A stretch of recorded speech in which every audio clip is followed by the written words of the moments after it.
Ladies and gentlemen, welcome to Retro Warriors episode 506. Woo! As always, I'm your host, Justin Baker, and as always, I'm joined by Viable Human Chris Saturn. Hi, Justin. Hi, Saturn. Your woo didn't pick up on the mic, or yeah? Discord cut it out, rather, and I was like, oh no, his mic messed up like last episode. Oh, God, yeah. That was frustrating because I got no visual indication whatsoever until you dropped out of the call. Yeah. Anytime something goes wrong, I drop the call to indicate to everyone, because I always assume it's my internet every time. Yeah. Well, the last few times it has been me, but I had no way of knowing because I didn't realize no one could hear me. Yeah. So yeah, here we are. We have no housekeeping. There's just everything's normal in Retro Warriors land. Housekeeping is that we are both actively thinking about Twin Peaks right now when we should be focusing on the show. Yeah, the pre-show has just turned into Justin gushes about the first third of Twin Peaks for 20 minutes. You're like halfway through now. With no knowledge of what happens later. I'm preemptively so nervous about the third season.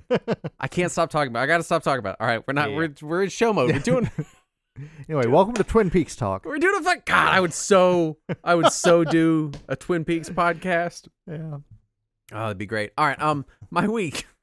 I'm sure there's already a podcast called Damn Fine Cup of Coffee. Oh, there's got to be. There's got to be. My week. I've been collecting again. Yeah. A lot of collecting 7th and 8th gen console stuff. So PS3 and 4, Xbox 360 and 1. Still mad about Microsoft's numbering scheme. 360 doesn't make me as mad as 1. What were you fucking thinking? What were you thinking? Especially when they were competing against the PS4. I don't know.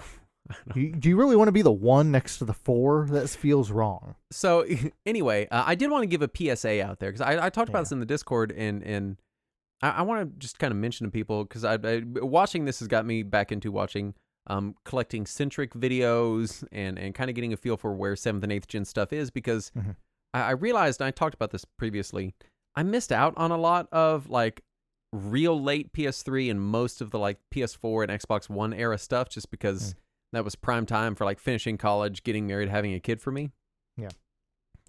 And so I was also starting this podcast. Yeah. And I got my PS5 and it made me pull out my PS4 games and realize that like I don't have very many PS4 games. I had a PS4. I thought I played it a lot, but I guess I didn't. And then I took PS4 games. I took my PS3 out and had a lot more PS3 games, but also was like, yeah, some of this stuff I guess I had digital or I sold or I traded or lost or got rid of, or I don't know. And PS3 and PS4 stuff, and by extension 360 and Xbox One stuff, is real cheap right now. Yeah. A lot of earlier PS5 and Series X stuff is real cheap right now. And I just wanted to mention to people that now is the time for these systems. Yeah. Because like you and I, for the most part, not entirely, but a lot of like our respective collections, and yours is much, much, much bigger than mine. But regardless, most people our age with collections of retro video games, we bought them when nobody wanted them. Yeah. We bought them when they were cheap. We bought them when they weren't yet retro. They were the old shit, you know? Yes. And so I just wanted to mention for anybody my age, where like, I have a lot of really good, like early 20s nostalgia for the PS3. The PS3 was a lot of college for me. The 360 was high school and college for me. I have a lot of nostalgia for these systems. And I'm, in the last half of my 30s, and I'm, not far from coming up into my 40s, and I'm starting to want to relive some of my early 20s. It's now become long enough ago that I'm like, oh man, I remember my early 20s. And so now is when I'm getting nostalgic for that, and this stuff is cheap. So I just want to say, like, if you're sleeping on like 7th and 8th gen stuff right now, don't be, because it's dirt cheap. And I know it seems like it's going to stay that way forever. No. It will not. It's just straight up not going to. It will either get expensive or vanish. One or the other. Yeah, one of the two is going to happen. Yes. Like, I'm getting like stacks. It's feeling like the old days. Like, I'm buying stacks of games for like, I bought a stack of 15 PS3 games the other day. I paid like $3.40 a piece for each game. Yeah. And they're all good games. A lot of them exclusive still to the PS3. Little Big Planet 2, Metal Gear Solid 4. I think the first Infamous was mixed in there. There's like good stuff. Yeah. I picked up Tales of Xillia 1 and 2 because someone mentioned it in the Discord, and I was like, I always meant to play a Tales game, and I realized those two were still locked on PS3. I got both of them together for, I think, $50, which is pretty good for 2 complete in-box JRPGs. Yeah. I completed my Final Fantasy XIII trilogy for less than $50, and they were new in shrink copies. Yeah, that's about how much I paid for my PS3 copies of those, yeah. Like, and I'm picking up stuff like I mean, just like random 360 stuff that's still stuck on 360. Yeah. I got like Forza Motorsport 4 for like, I think I paid $10. I got Jade Empire limited edition complete for like $8. Yeah. Like it's the stuff that is old shit now that people don't want is the retro thing of 5-10 years from now. Yep. So be aware, I don't want to be like, you missed the boat on NES, Super NES, but you kind of did. But if you have any nostalgia for these systems, the 360, the PS3, the PS4, the even a lot of Wii U stuff is kind of cheap, all things considered, despite the Nintendo tax, then that stuff's affordable. Now's the time, because 10 years from now, all of this stuff that we're like, oh, that's so cheap, I'm not even going to buy it because it's like $2. I can get it if I want it. It's not going to be there. For now, yeah. Yeah. And like stuff, I mean, fucking Viva Pinata is like $2 on Xbox 360. It's insane. Gears of War games, you can get all 3 Gears of War games on 360 for like less than $10. And a lot of the stuff that is on Game Pass is probably going to be pretty cheap. Just exactly.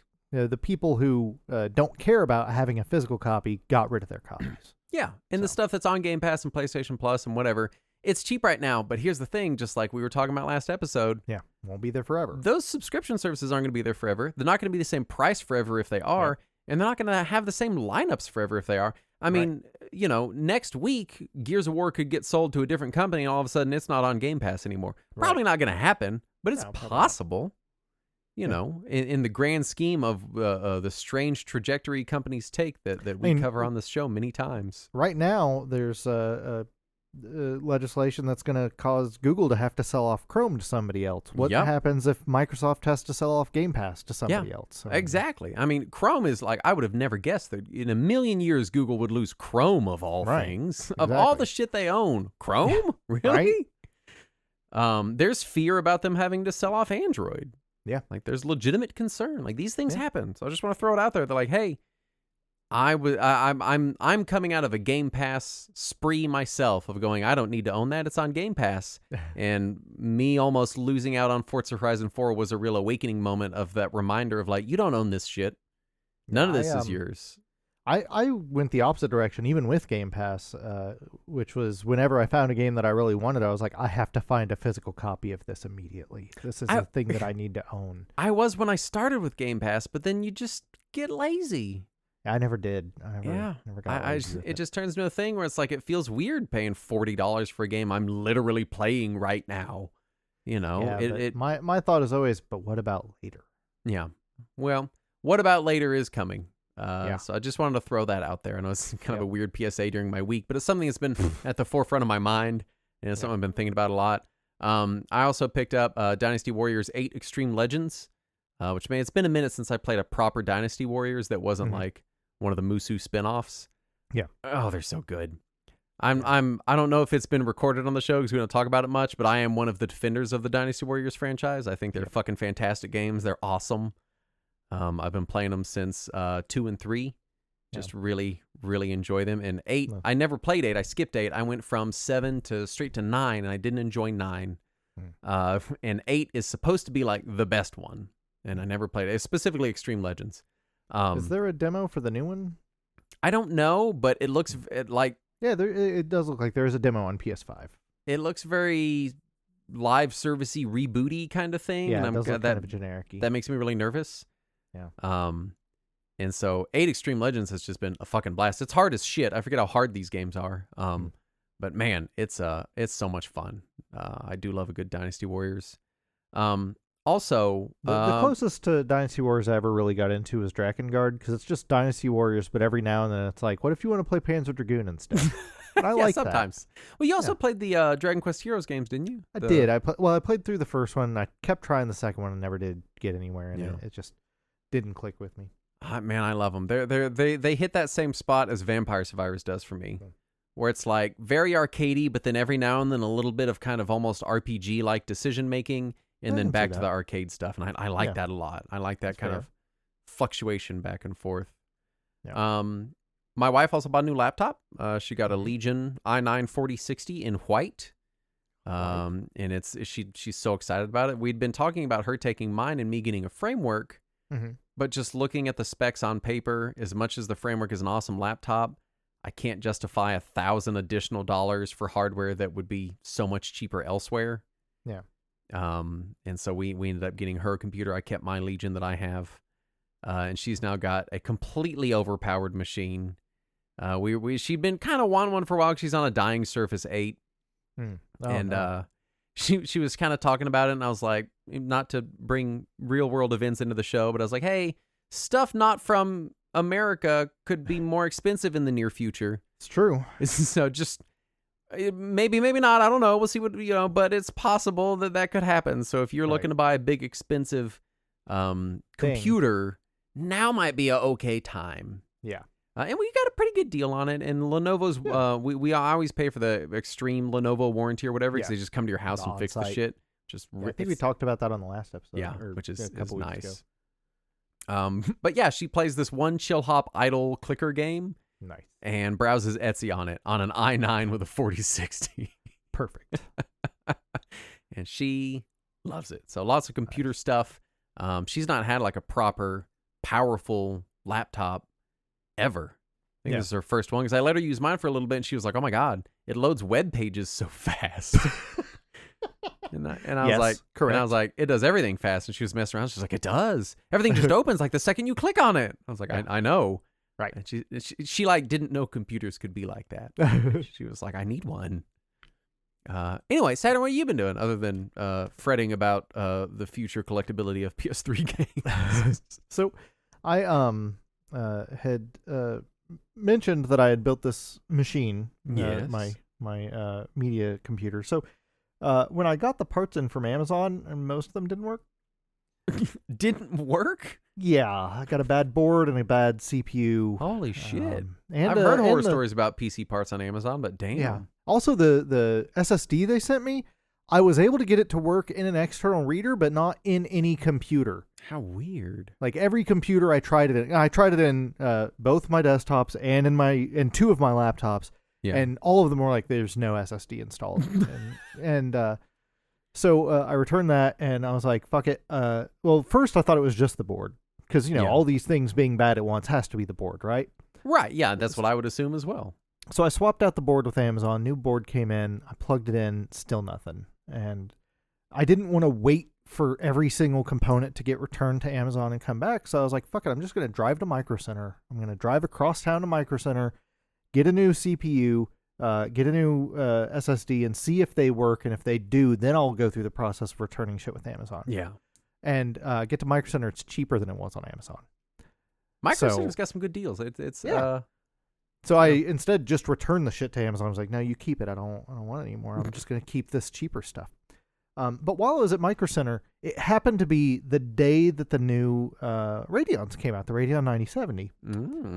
And somebody in our chat had mentioned that morning that like they instantly sold out. And it was a whole disaster. I looked on like Newegg and stuff. Like most of your e-retailers were out pretty quick, which, and it was bots like 8 and whatever, p.m. of course. Yeah, it was like 8 p.m. that night when I got to Micro Center. So I was just chatting with the guy. I was like, how big of a disaster was this morning? And he was like, oh, it's a mess, man. It was just a madhouse. And I was like, yeah, how soon did you guys sell out of them? And he says, no, I still got some. I was like, what? Like, you did? What do you mean? And he was like, yeah, if you want one, they're still like retail price. If you want one, $550. I was like, all right. So then I bought a video card that I didn't need.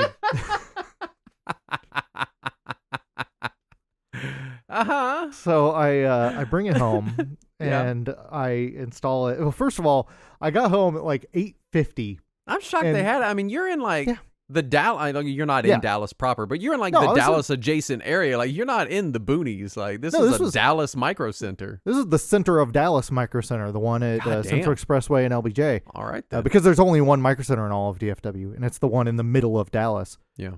And he's like, yeah, still got. And I was asking him, like, how many of these did you get? And he was like, it was like 400 cards total this morning. Oh shit. Yeah. So it was those a were all the healthy Neweggs cards when they went to Micro Center in Dallas. Yeah. But so I get home and I look at the box and I see recommended power supply 850 watts. And I'm like, oh shit, what do I have? Boy. And I have 650. And I'm like, fuck, gotta get to Best Buy before they close. So I like race to Best Buy, walk in like at the last second, buy a power supply, which I also did not intend to buy. So now I am buying $650 worth of computer equipment that was not part of my budget. Like, granted, I just got my bonus, so it's not hurting me. Right, but sure. Made me feel stupid for buying all this. But I got home, and before I took my computer apart to install it, I was like, I want to do a couple tests. I want to see how my computer is doing. And so I tried FF7 Remake, which we were playing for the show, and I'd mentioned last time, like, it was struggling. Yeah. And I kicked it back up to 4K Ultra, and it was like 20-ish, 25-ish frames per second. I was like, all right, this is what I was getting before.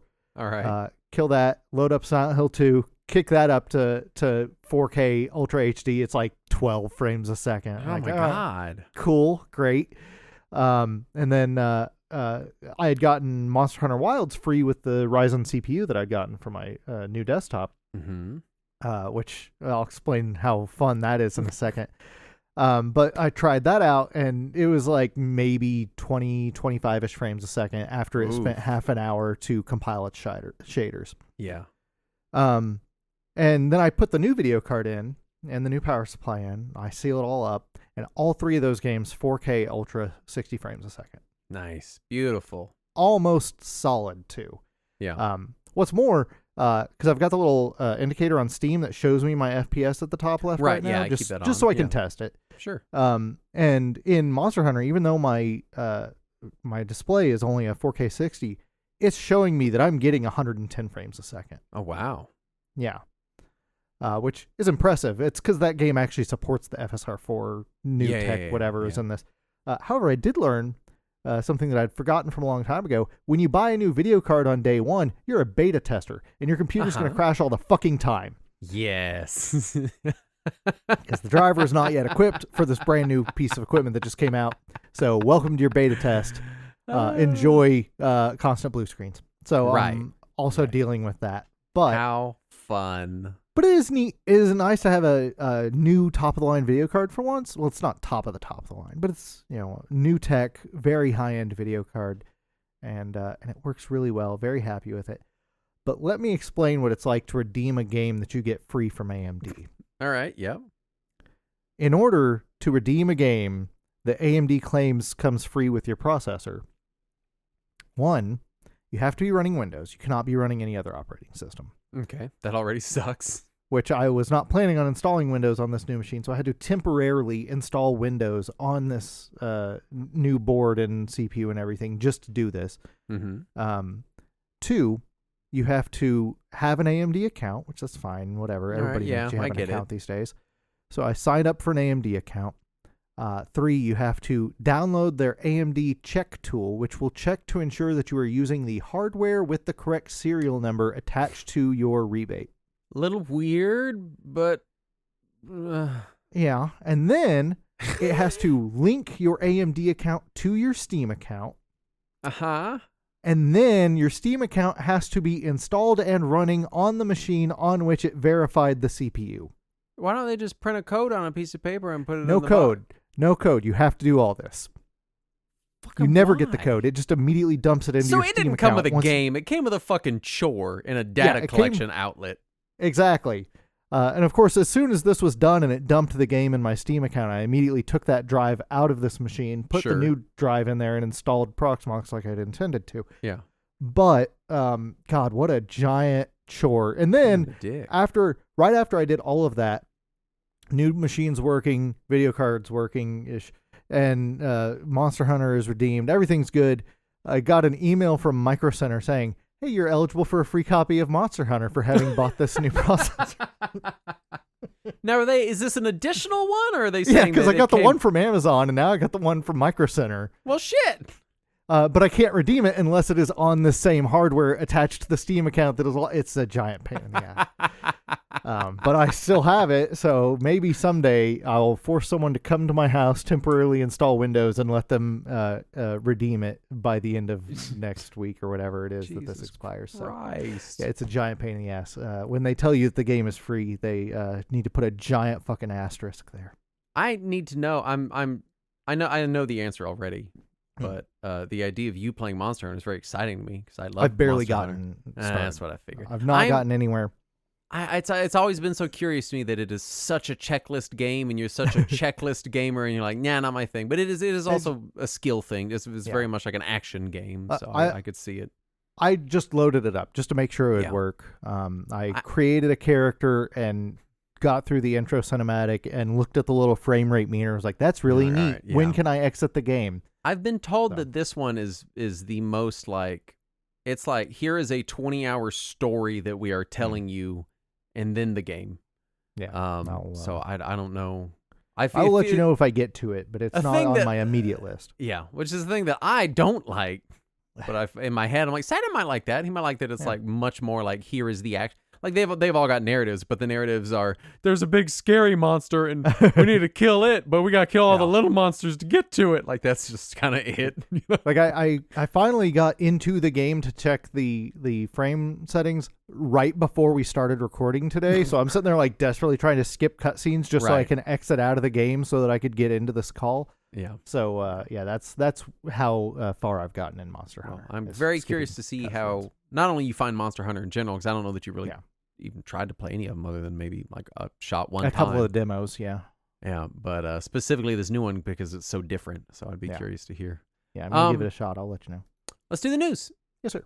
The two best Game Boy games have been added to Nintendo Switch Online, Donkey Kong 94 and Mario's Picross. Saturn, you wrote two best, but you didn't mention Legend of the River King at all, so I don't know. Yeah, because that's the two best games right here. I don't know if you I also did not mention Pokemans. That's true. Or Harvest Moon, or... Yeah, those may or may not be in the top 20. I don't know. But the top two are Donkey Kong 94 and Mario's Picross, and they've finally been added. Why do you hate me? I don't. I just hate your bad taste. New Suikoden game announced for mobile devices. Thanks, Konami. Fuck, why is everything like this? We just got this kick-ass new HD collection, and they're like, yeah, also a new Suikoden game for your phone. In fairness, they did just today, as we're recording this, do their presentation for the new Silent Hill game, and it looks really good, and it's going to be on fucking everything except for Nintendo. That's good. And that's nice. I'm digging on that.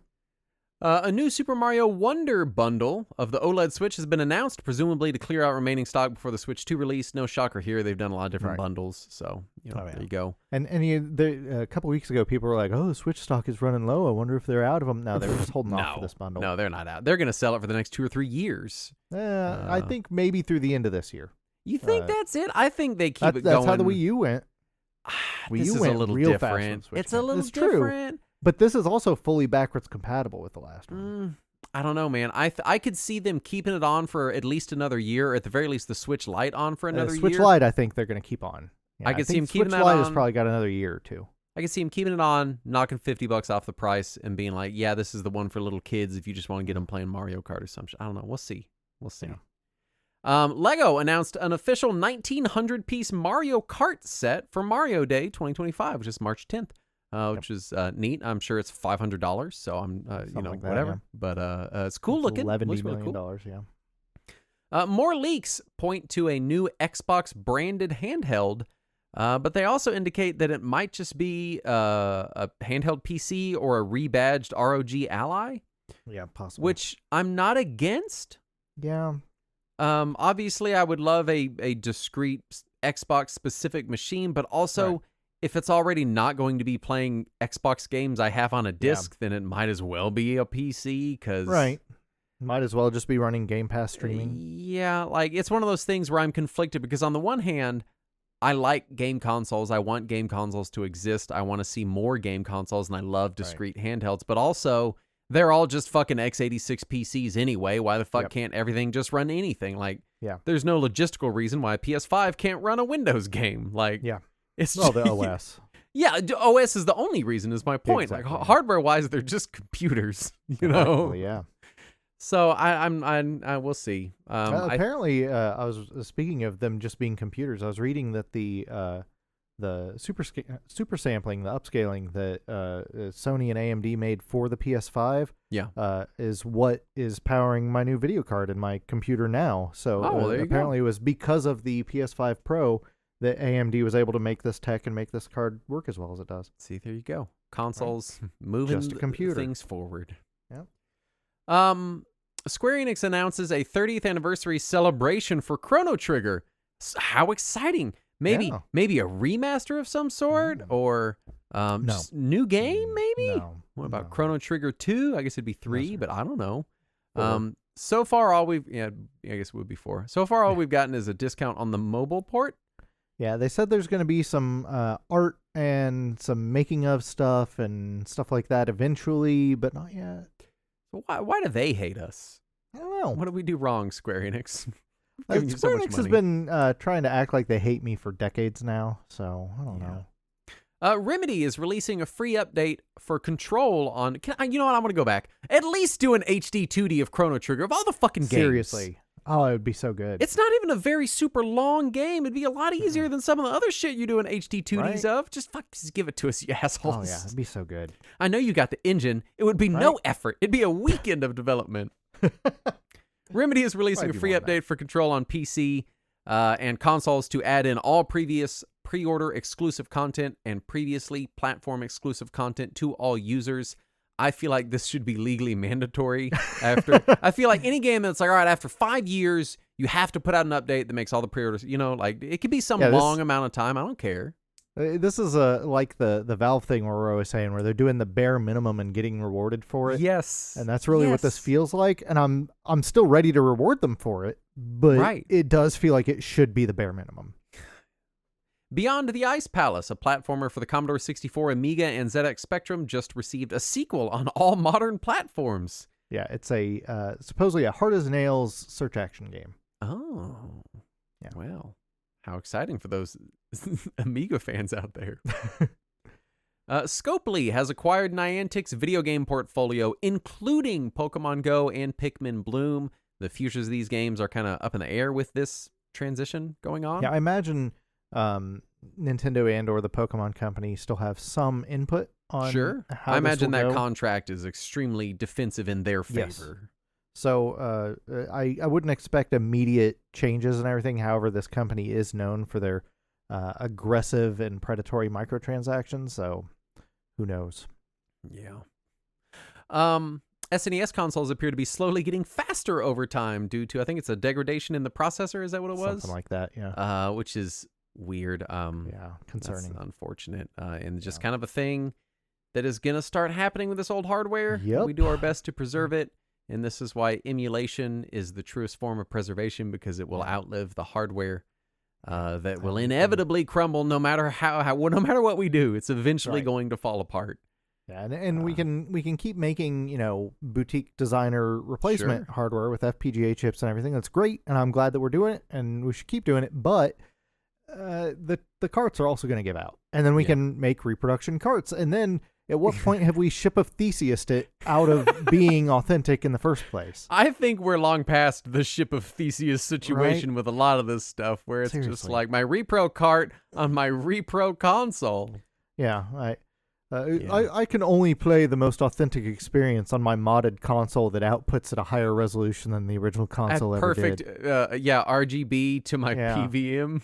Right, through my $500 upscaler. And Rare are celebrating their 40th anniversary by re-releasing cartridges of Battletoads Double Dragon and RC Pro-Am via Retrobit. RC Pro-Am 2. RC Pro-Am 2, pardon me. Also available via LRG and SLG. This is cool. I'd rather see like a newer collection on modern platforms. Like I don't really go in for these cartridge re-releases myself. Well, they did do a collection on modern platforms. Did it's they? Xbox One exclusive. I guess I didn't realize. I must have missed I guess Battletoads Double Dragon wasn't on there, but RC Pro 2 is. I don't give a shit about RC Pro. I want Battletoads Double Dragon. Well, they'd have to work that out with Arc System Works though. Yes, they would. And that's an issue. Microsoft announced Xbox Copilot, which will act as an AI gaming coach. I'll say this. Mm-hmm. There are some use cases for AI that I like. Like we talked about in the chat today, like image description for people who are visually impaired, who use like special devices to read the internet. I'm kind of okay. I think it's a Band-Aid rather than a fix, but I'm okay with some AI search engine things that take your search engine results and give you the answer you want without having to scroll through 50 fucking blogs or type Reddit to the end of your search to get an actual answer. Right. Yeah. I think those are some okay use cases for it. I think this could be an okay use case for it. There are times when I'm playing a game and I'm stuck, and just the idea of having to Google how to figure out how to Google the exact part of the game I'm stuck in to figure out what the solution is to get unstuck can feel a little overwhelming and will just make me turn a game off. And so in the theoretical pie-in-the-sky fantasy world of me being stuck in a game and telling Copilot, hey, how do I get past this guy? And it just tells me. Yeah. That's a cool idea. Now, that's neat. It's going to be way shittier than that and not work like that. But if it could, I'm okay with that. I think that's an okay use of AI, of looking at where I am in a game and then looking online and saying, hey, people recommend doing this. I think that'd be awesome. I wonder what kind of NPU it'll require. Oh, Jesus Christ. My wife's new computer has a Copilot button.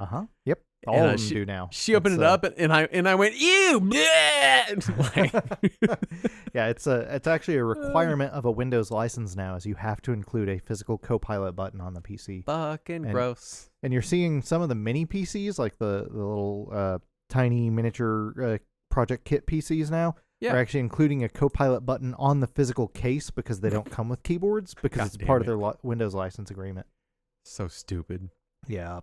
Google will be making all Android games available via Google Play Games for Windows unless developers opt out, which I think has some really cool potential. Yeah. Both for preservation and for just playing your Android library. I got some Android games that I wouldn't mind having on my PC. I've got the beta of the Google Play Games for PC installed on my PC, and it technically functions. I can't find any games on there I give two shits about, but once they release the rest of my games to it, then that'll be pretty exciting. Ori developer Moon Studio has been bought back, or they have bought back the publishing rights to their upcoming game following Take-Two's sale of their indie publishing division. Blah, blah, blah. Mouthful. It does mean they're kind of truly independent again. Yeah, which is nice. We always love to see independent studios become and remain or become again independent. And while I wasn't big on the Ori games myself, not a huge Moon Studio fan, I do respect their work, and I'm glad to see them making it independently for the platforms and people that they want to be making it for. The more indie developers we have, the better. Which brings us to our topic at hand. Final Fantasy VII Remake Part 2. The most indie. Let's see. We have two synopses for this episode. You wrote 2 Final 7 Fantasy. And I wrote Advent Children with nearly the same amount of gameplay. Nearly. For people who are unaware of what a part 2 is, it means this is the second part. First part was last episode. Hope you listened to that. If you didn't, then it's going to be real weird. No, it'll still be fine. It's just this is all spoilers. All spoilers. Yeah, this is our big spoiler warning. We are going to spoil literally every moment of Final Fantasy VII Remake. And I want to say this. If you played the original Final Fantasy VII and then haven't played Remake and think that there's not going to be stuff that can be spoiled because you played the original game, the story is different. There are still spoilers. There are still big things. There are some things that are changed from the original game in big ways. Yes. So and other things are just fleshed out a lot more. Yes. And some of them just may or may not be different, but what's been added is context that wasn't there before. So just be aware, if you have played the original Final Fantasy but not Remake and you're like, I'll listen anyway, I already know what happens. You don't. So if you're okay with that being spoiled, then cool. And if not, most whatever. I'll say this. If you were to get a game spoiled going into it, this would not be the end of the world. The broad strokes are the same. You know, there's the tower, there's the Shinra building, there's running around Midgar, you fight a house. Like, it's all the normal shit that you would expect to happen. Right? Normal FF7 stuff. The battle with the house is fun. It's hard, but it's fun. I loved it. I was so disappointed because it wasn't in the original game. It was God, where was it? It was in a different a random encounter when you're going in between the church it was and you and Aerith. Sector 5. Yeah. And I want to say up front, because Saturn and I talked about this. He's like, oh, it happens after this from the original game. And I was like, Saturn and I played the original game one time in 17 hours for the show in the course of a weekend on fast forward on my Switch while pushing my daughter in a swing 4 years ago or whenever we did the show. I remember the broad strokes, but I don't remember a lot of the details. Fair. To the point that even some of these characters I thought were new and they were not. Well, not a lot. One or two of them, I was like, oh yeah, I guess he was in the original. Like Heidegger, I didn't remember him at all from the original. Oh yeah, game. he was definitely there. Yeah. Anyway, I forgot what my point was, but let's talk about characters. You were talking about Hell House. Oh yeah, the house. Oh man, the house battle is so fun. I was so disappointed that there was no houses to fight, and then you do the house in the Coliseum, and they make this big thing, and it's that was such a cool battle. Yeah. And I think speaks to, because this is one of my concerns going into this. I know we're already off track. One of my concerns going into this game was that they would lose some of the whimsy and silliness. Right. And I think they do. Just percentage wise, I think there's a little less whimsiness and silliness than hours wise. There's probably as much, but it's also bigger, longer games. Right. But I was But worried I feel like would, when they would do lose it. bring it in, it's pretty solid. It's still good. Yeah. Yeah. I kind of wish they had more of it. By the way, it's been 6 years since we did our FF7 episode. Oh my God. Yeah. Oh my God. So my daughter was 3. Yeah, that was prime. I need to be outside swinging for 5 hours a day territory. I remember sitting in my chair and playing Final Fantasy VII with headphones in on my Switch outside in fast forward mode. Mm-hmm. And every couple seconds, I'd have to let go of my Switch and push her in her little kid swing. Yeah, it was pre-COVID times when we did that. Oh my God, the before time. Yeah, a long time ago. Let's go through our cast of characters real quick, kind of talk about each of them, how we feel about them, and then we're going to go through the actual narrative kind of piece by piece. Yeah. We'll probably repeat stuff because we're going to want to talk about these characters when we bring them up just now. Yeah. And then we might, go over it again when we get to their sections of the game. First up, Cloud Strife obviously is there. Some of these people you didn't have descriptions for, so I put in descriptions. That's fair. I just figured we would riff on them as we'd get there. Cloud Strife, I wrote, wasn't even supposed to be here today because that's the fucking vibe he has in this entire game. Yeah, the whole time he's just like, where's my money? Where's my money? The whole game, he does the kind of tough soldier thing, but he does it, I mean, really probably for his, percentage length of the story as long as he did in the original game, but by the end of this, it feels kind of ridiculous that he's not opened up a little bit more. Yeah. And I do love it's clear that he has opened up more because he's obviously empathizing with these characters and willing to risk himself for them. But then as soon as somebody mentions it, that's when he suddenly walls off and I didn't really care. There is a moment near the end where Barrett's talking to him, and it's when you're climbing up the destroyed plate to get to Shinra. Yeah. And Barrett's like, when I first met you, I thought you were the biggest piece of shit I ever met in the world. And then he doesn't say that he doesn't think that anymore. Well, he says something like, then I figured you out. Yeah, he doesn't. It's just, it was just funny. They do address that he's so standoffish, but I think they could have had Cloud open up a little bit more in this and seem a little more sincere. And maybe they're waiting for the follow-ups. Maybe. I mean, there is a whole rest of the game to go. Yeah, there's more games. Barrett Wallace is here. He gets, I feel like Barrett was the least fleshed out of all the fleshing out that everyone got. He feels almost like a caricature of himself throughout the game. He repeats himself, and granted, a lot of all these characters in the original game, or many of them, were a lot more one note than they were in this one, just because they had less hours on screen to fill. Yeah. Barrett, they just kind of have him constantly yelling about Mako and bleeding the planet dry and blah blah blah, which is a fair point. Yeah. But he's also like a father who's, and maybe it's because I'm a father with a young daughter, and like there's a lot of emotional impact moments with Marlene and Barrett where everyone else is feeling the emotional weight of this father-daughter situation. Yeah. And then Barrett shows up and he's like, they're bleeding the planet dry. And you're like, what are you fucking doing, dude? There are some times where it feels like he cannot read the room at all. Yeah. There's the one moment where after the plate falls where he's trying to find Marlene that's real rough. It was very emotionally rough for me personally. It's emotionally rough in the game. But even then, he just kind of acts like a jackass about it. Yeah. And then also Cloud is just the biggest piece of shit about it. He like is reluctant to tell him that Marlene is safe. And you're like, what the fuck are you doing, dude? Well, Cloud doesn't know. He knows that Aerith said that she found her, but he doesn't know that she's safe. I know, but he could have been a little more comforting in that moment. Yeah, he could have been more empathetic. Could have just been like, I'm sure she's fine. I'm sure she got where she's supposed to be. We're going to go find her. Don't worry. Just anything. Or he could have at least said, that's what we're trying to find out. Like let's go find out if she's safe. We're all concerned about her. Instead, he's just like, I don't know. Biggs is there. He also doesn't get a lot of fleshing out.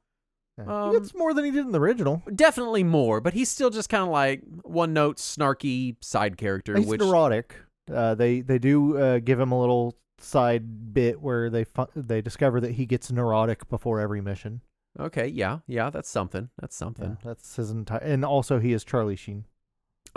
Wedge, his entire character is he's the fat one, and the game cats. won't stop. He likes cats and won't stop calling him fat, even in the moment where Barrett is carrying him to safety and he's possibly dying. Yeah. Barrett has to make a fucking quip about how fat he is. He's like, oh, it's a heavy load. Yeah, he says, he's like, oh, it's definitely you when he goes to pick him up. Yeah. They never let, through the entire game, they never let the Wedge's fat and dumb thing go. Now, granted, he does very much become the Heart of Gold character. He's the guy, that really wants to do good and really cares about the team and all the people on it, and he wants to be a part of things, and he wants to help, and he's very sincere. Also really wants food. He really wants food. Constantly is talking about food. Yes. And it's fun. Like in the game, he's not that fat. No. Like he's a big guy. Yeah, like he's a big guy, but there's a couple times where I noticed that they put in some extra effort into animating his belly jiggle. Yeah, they also really, really did that with Corneo. Yeah, that's true. Yeah, his belly jiggle is like Dead or Alive level. Mm-hmm. He's like if you put your age Jello going on there. If you put your age to 99 in Dead or Alive 3 and the tits are just flying all over the place, that's what Corneo's belly was. Did you ever set your age to 255 in DOA 2? No, what happened? Oh man, it's ludicrous. It's just fly off the screen. It's like liquid. Jessie, who until this exact moment I never knew her last name was Raspberry. Yes, is the dumbest last name ever. Yeah, they tell you in her house. She's thirsty as fuck for Cloud nonstop. She is. Almost but like but then she pretends like it's a joke every time. She does. Yeah. And it kind of works. I ended up really liking Jessie this time around. You get to see her relation. This is kind of all added, but you see her relationship with her parents and stuff. Yeah. I thought that added a lot of complexity to her. I really enjoyed that. She seemed to. Well, we'll talk about it later. I'm going to save that because we're going to talk about it later. But I liked her. She got a lot of characterization. Because they really kind of want to have this harem thing going on with Cloud. Yeah. Which is kind of one of my problems with the story. Yeah. Where it's very much like Cloud and his 17 girlfriends. And I'm like, I don't fucking want that. That's not what the original game was. That's just what people kind of made it out to be. Kind of is, because in the original you can build it up so that you get the date with the right person at the gold saucer. That's true, but it felt like a one-off. I don't know. But the thing is, because that's not in this first chapter, they wanted to let people have something. And there is a moment where the game changes based on who you've been least a dick to. True. There's the bit which we'll get to eventually where right after you find out that Marlene is safe and with Elmira, when he goes outside at night, whoever is out there is based on who you have been the least of a dick to. I see. I didn't realize that. Mm-hmm. Tifa Lockhart's there. She for description I put is woman, or maybe you put is accurate. A woman. Yeah. She's kind of the blandest of them. She gets the least fleshing out, the most hinting. I mean, obviously there's going to be more coming later with her. Sure. Especially probably during the Nibelheim stuff and whatever. All right. But she really kind of doesn't get to be much or do much other than just like, I don't want to hurt people. I'm, you know. We have Aerith. She feels the most conflicted about their acts of terrorism. Yeah, definitely. Aerith Gainsborough, who is so snarky that she sounds utterly sarcastic the entire game. Yeah. Which I loved. Yuffie Kisaragi, I didn't play the Yuffie DLC. I can't speak to that. Yeah, I did, but it was a year ago, and I barely remember it. I remember her being less obnoxious than in the original, but not by a ton. Yeah. You missed Marlene, though. Oh, I missed Marlene. Yeah, Marlene is there. She's a small child. And she is the most innocent character, and unlike most the children in so the children you run into like in the street or whatever are obviously voiced by adults, and they both look and sound like freaks of nature. Yes. Because whatever team animated the hero characters, and whatever team or the plot important characters, and whoever animated the regular characters were two different teams. Yeah. And the people with two different tool sets. Like everyone on the street looks like a dirty freak and sounds like a maniac.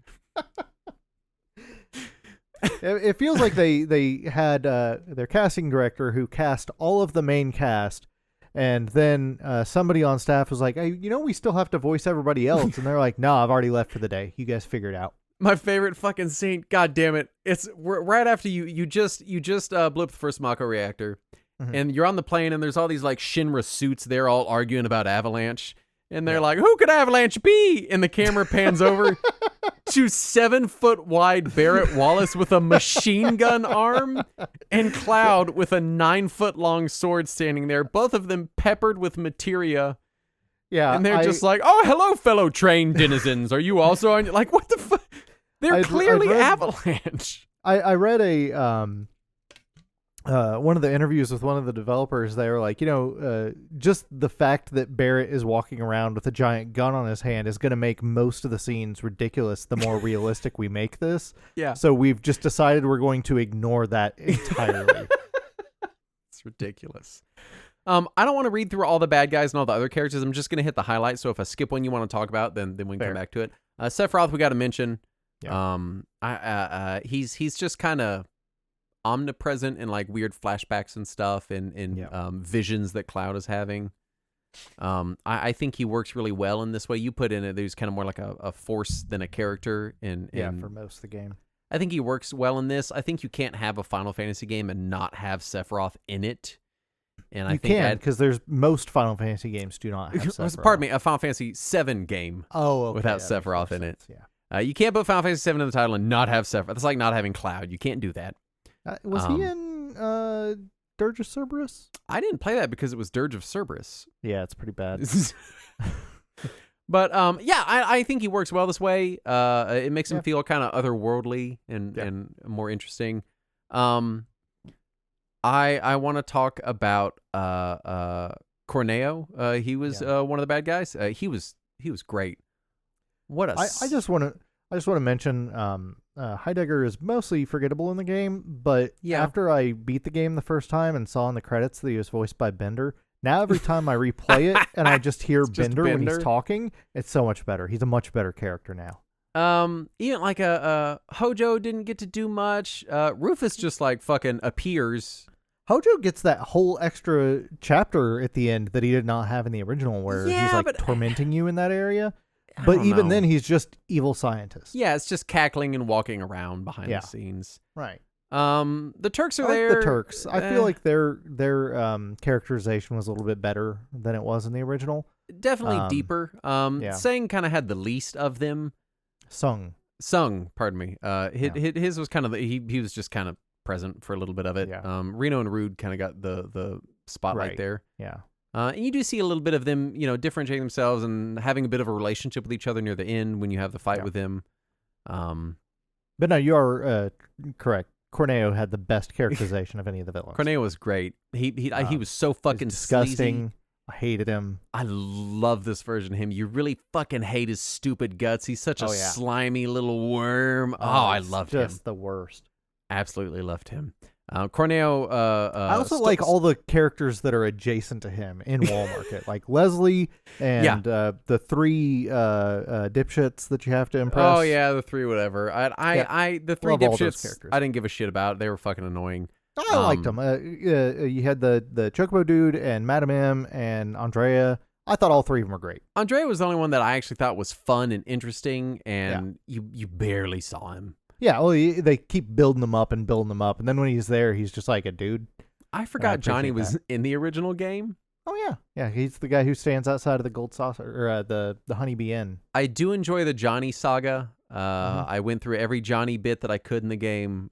He's just the Dan of Final Fantasy VII, and I like that. That's a good point. Yeah. Also, for some reason, his eternally open shirt is like glued to him.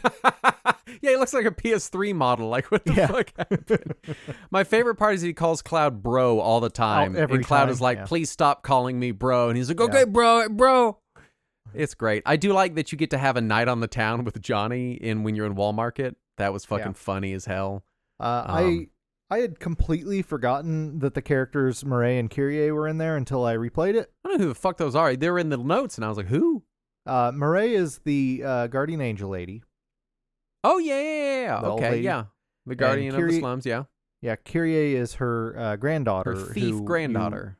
You first meet when she's acting like a news barker, lying about talking Avalanche. shit about Avalanche. Yeah. And if you do her side quest, where you go and you go fight some people in the Coliseum and then come back to her. I did, yeah. Then Mireille is there and gives her shit, and says the infamous line that you got to deal with your own shit before you worry about what somebody else's smells like or something like that. It's great. It's great every time. I like Mireille and I hate Kyrie. Speaking of hate, Don Corneo stole the show for me. I also really liked Barrett. Most hated character for me was Chadley. Yeah, because he's the most hated character. They add this kid in who sells you new materia as you assess new creatures and complete combat goals, and he's also how you unlock summons. And he's just so fucking annoying. They put him in a little ascot with a fucking monocle on, and he's just... I hate him so much, and I don't even know why. The first time he spoke to me, before I even knew what he was doing, I was like, I fucking hate this guy. And then he's like, I'm going to be here the whole game. I was like, oh, Chadley, please fuck off forever. Fuck off and never come back, Chadley. The most obnoxious character. It feels like he was like custom designed in a lab to be the most obnoxious thing that could happen. Yeah, he's like distilled, like medical grade obnoxious. Yeah. It's just something about, like, he's got this annoying voice, this little, like, dumb kid face and body. I don't know if he is a kid or not. He works at Shinra as a scientist, so he's got to be an adult. No, he's got to be, like, a kid. But he says he's an intern. So I feel like he's supposed to be, like, They don't give 9-year-olds internships. Well, I don't think he's supposed to be 9. I think he's supposed to be, like, 14. I think he's... Either way, this guy, it's just got this dumb outfit, and he over-explains everything. It's just so annoying. And he's always so like chipper, while also being boring. I hate him. He's the worst. Red 13 was here. I feel like he got to do more than just be here. Briefly at the end, yeah. He got to be a little sassy a couple moments, and he had just a little hint of character. Yeah. I liked him. My daughter she watched a lot of this game just because she was on the couch, and it's basically like 40% movie. Yeah. And so the moment when you meet Red 13 and he comes walking up and then he talks, she was like, that cat can talk? Also, I need you to know this. My daughter insists, and it has been an argument in my house, that Sephiroth is a lady. He's a pretty lady. He is not a lady. And so it has been a nonstop fight in my house. I am sorry to say that Sephiroth is a dude. So, well, not according to my 9-year-old, and she's going to fight that one tooth and nail. She's allowed to. That's fine. Let's talk story summary. Mm-hmm. So I'm going to let you take it away and just kind of step me through the was it 14, 15 chapters? 18 chapters in this game. And we're going to touch on all of it that I remember. I figure we'll just kind of briefly hit each one. And if we have something to say, we can say it. Yep. So chapter 1 is our intro. It's the destruction of Mako Reactor 1. It's where we meet Cloud and Avalanche and our general group of eco-terrorists. And this is kind of Hugh's the closest to the original game. Lots of callbacks, lots of callback scenes. Right. And it's also, this is what the demo mostly was comprised of, was this first bit in the fight with the Scorpion mech boss dude. In fairness, on PS1, the demo was basically this too. Oh, there you go. So it's kind of the same bit. Yeah. So this is first Mako Reactor. Chapter 2 is called Fateful Encounters, and that's when you first meet Aerith while you're escaping the reactor. You're going through the town, and they did expand it a little bit in that you have to kind of actually hear and deal with the aftermath of the bombing. Yes, which was really interesting. I will say, the game, because it'll open you up in these segments and give you a few side quests to do before you get back on the theme park ride to go to the next destination. And when this is going on, as you do things in the game, people in the street are mentioning stuff. So like as you're doing work, they're like, oh, there goes Cloud, that new merc that's doing quests for people or whatever. Yeah. Or they'll be talking about the devastation of the Mako reactor. Why would people do this and stuff? I thought that was a really cool touch. The problem is I have a 5.1 surround system and the PlayStation 5 has 3D audio. And sometimes it would be 7 or 8 or 9 voices all yelling things at once from different areas of my room. Yeah. And it was very disorienting. I really wish you could turn off the crowd talking. Now, this is unrelated, but my favorite is when one of the just like random playing audio voice clips plays at the worst possible moment. Like I had one earlier today where I got to one of the end game bosses, and Tifa reacts to the boss by saying, "What is this thing?" And then as she's saying it, Aerith in the background goes, "Howdy!" And I love that. I love when shit like that happens. It is. I mentioned this later in the notes, but pretty early on when you kind of get let loose in Midgar to do your side quest, they give you an apartment for some reason, like you're going to fucking go hang out there. Yeah, like you see it 3 times in the early chapters and then never again. The game feels really, really, really Yakuza to me. Mm-hmm. Oh, I found the quote that I was looking for earlier. Yeah, Mireille says, learn to wipe your own ass before you start rooting around in other people's shit. Gross as fuck. This game is also way more vulgar. Oh yeah, it is. There's profanities in the original. Sure, not this. But this is way more. Like this is like even Aerith said shit at one point, and I was like, oh, like I was a little like, you know. Justin just fainted as soon as she clutched my pearls. Oh! Like I couldn't. I was like, oh my god.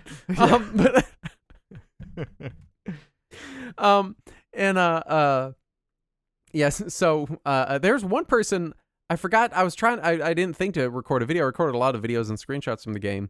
But I walked by a person and someone was like, "What is this fucking shit?" And I was like, "Oh my god!" Like. The game really likes to swear. Everyone swears. Cloud swears. Tifa swears. Aerith swears. It's still a lot less swearing than 16, though. 16 really they wanted that M rating, man. Wow. I don't remember who I was talking to right after FF16 came out, but I was like, when I was a few hours into it, I was like, man, this game fucks. This game wants you to know that it fucks. It's like when you hit 6th grade and everyone was like, swearing is cool now. You're exactly. Like, oh, no. Yeah, that's FF16. It's just random profanity and nudity all the time. All right, then. Fuck, man. Okay. Yeah. I still can't and violence, get over and tons of violence. All the stuff that happens in the game, for whatever reason, Aerith being like, "Oh shit," and I was like, "Oh my god!" Like, it just really got me in the moment. It was too much. Fairness, when it happens, it was justified. I was scandalized. Where are we in the fucking story? Oh, we're right. We're still at the beginning. So that's also the first time that Sephiroth is when you're escaping the reactor. Yes. You see an image of him in the streets, and it forces you down a hallway because you start seeing hallucinations of destruction and everything in your path. Yeah. They really paint Cloud as like kind of unstable. Part of it is just because he's having constant waking hallucinations. Which, granted, he did in the original too, but it wasn't much until later in the game. It was later, and it feels like there's more of them now. Yeah, definitely more. And so it's you really get the feeling of like something like I don't know. I mean, obviously he was kind of unstable in the original game too. There's moments where you're like, oh shit, you know. But also, one thing, as Chapter 1 ended and Chapter 2 started, something that is in the remake that's not in the original is, in the original it was just like our bomb blew up the reactor. In the new one, our bomb does like no damage, and then Shinra sees it and they're like, no, blow it up. And then they blow it up. Yes. Which makes it very clear that Shinra is culpable the whole time. And even though we are eco-terrorists and proud of it, we're not really hurting anybody. Which I get why they did that, to make the bad guys more bad and the good guys more good, but I do think it takes away from a little bit of the impact. The impact and the complexity of this terrorist group that is doing bad things to try to create a better situation. You know, Right. I think there's a complexity to that narrative of like, this is a complicated situation. You are going out doing bad, dangerous things that are going to hurt people in hopes of making a Right. better world. Yeah. And the moral and ethical questions that raises. This is just like, nah, they were kind of innocent. The bad guys are really the only bad guys, and it's like, Right. Now, granted, Yeah, the characters still ask themselves that question. Jesse, True. especially Tifa, especially. But it kind of takes away some of the kind of objective complexity of the story in that way. Yeah. But I see why they did it. Oh yeah, yeah. So then you get to chapter 3. That's where you get to the slum. That's where you get to meet everybody in Sector 7, like Chadley. Chadley. And that's when you get your apartment. Yeah, you get your apartment. This is also the first time you kind of see stuff in the broad light of day. Yeah. I hate every daylight segment in this game. Really? I think it makes everything just gross and ugly and dirty because it's a slum, right? They're yeah. slums. They are, but Yeah. it looks like cool and cyberpunky at night. And then during the day, it's just like, nah, it's just like dirty and sad. And you're like, oh. Yeah. Just like every cyberpunk, as soon as the daylight comes out, like I get why they did it, but like I think that's Wall Market was so exciting to me because it was just like dark and neon soaked, and I really liked that aesthetic. And then you get there during the day. And you go there during the day, and you're like, oh, it's just like going back to Wall Market during the day is like waking up the next day with the hangover. You show up and you're like, oh, it's fucking gross here, dude. I think that's exactly the intention too. I didn't love it. I like the dichotomy, like you said, of seeing both sides of that coin. I just wish there's a little more like kind of nighttime ambient stuff that was cool. You know, that's all. So yeah, that's also when you become the merc and everybody starts hiring you and you do side quests and shit. Yeah. And then chapter 4 is the called Mad Dash. That's where you have your racing mini game and then you do your vehicular combat on your motorcycle, and then you get to what's that? The guy you fight on your motorcycle, Roche. Yeah, I liked him. He's a new character for this game. It was a new character, just really fucking weird. Yeah, kind of sexual. And I hope that's starting a trend of all of the named soldier characters in the series are just fucking weird. That's what I want. Yeah, no, I because he showed up and it was like he's a soldier too, and it's like, all right, so now every soldier we've met so far, Cloud, Sephiroth, what's his name, Zach. Yeah. Zach is probably the most normal, but we also kind of know the least about him. They're all Crisis like Core tells you quite a bit about him. That's true. I haven't played Crisis Core. It's on my short list. I was thinking about getting it on PS5, but I don't know if it holds up. We'll see. Yeah. But yeah, just like having every soldier be like completely unhinged in weird and different ways. I love that idea. Yeah. Absolutely love it. Then you end up on top, which was somewhere you never went in the original game. So you get to be on the upper plate of Sector 7 and go to Jesse's house and then break into a Shinra base, and that's also where you learn about the other Avalanche sects, which was never something that was mentioned in the original. Yeah, you're just a cell and kind of almost feel like a rogue cell. It feels like you're the reject cell. Like, yeah. Like the one they're like, okay, you're Avalanche too. You're the fucking Jesse and James of Team Rocket, where you're like over there doing whatever the fuck you want, and they're like, they're in our organization, but come on. Right. They're like, what are they fucking... Don't lump us in with that. Because then when real Avalanche shows up, they're like soldiers with guns and armored they're a cars paramilitary force. Yeah, and then you're over here like, well, we got a gun arm guy, and then a thirsty lady, and then a Wedge is... he likes food. He's hungry. You're like, what the fuck is... What are you doing? Like, what... Yeah. It really contextualizes how goofy our eco-terrorist group is. And they talk later in the game about, like, HQ. There's Avalanche HQ. Yeah. Like, it's a whole centralized organization. Yeah. And you're like, why don't you fucking ask them for help, dude? Like, and they're much more organized. They have, like, fucking people on the inside. Yeah. And we're just like, we go blow up some shit. Yeah. It's so weird. Yeah. It feels like they all went to, like, the training camp, and you did the mail away membership card. You know?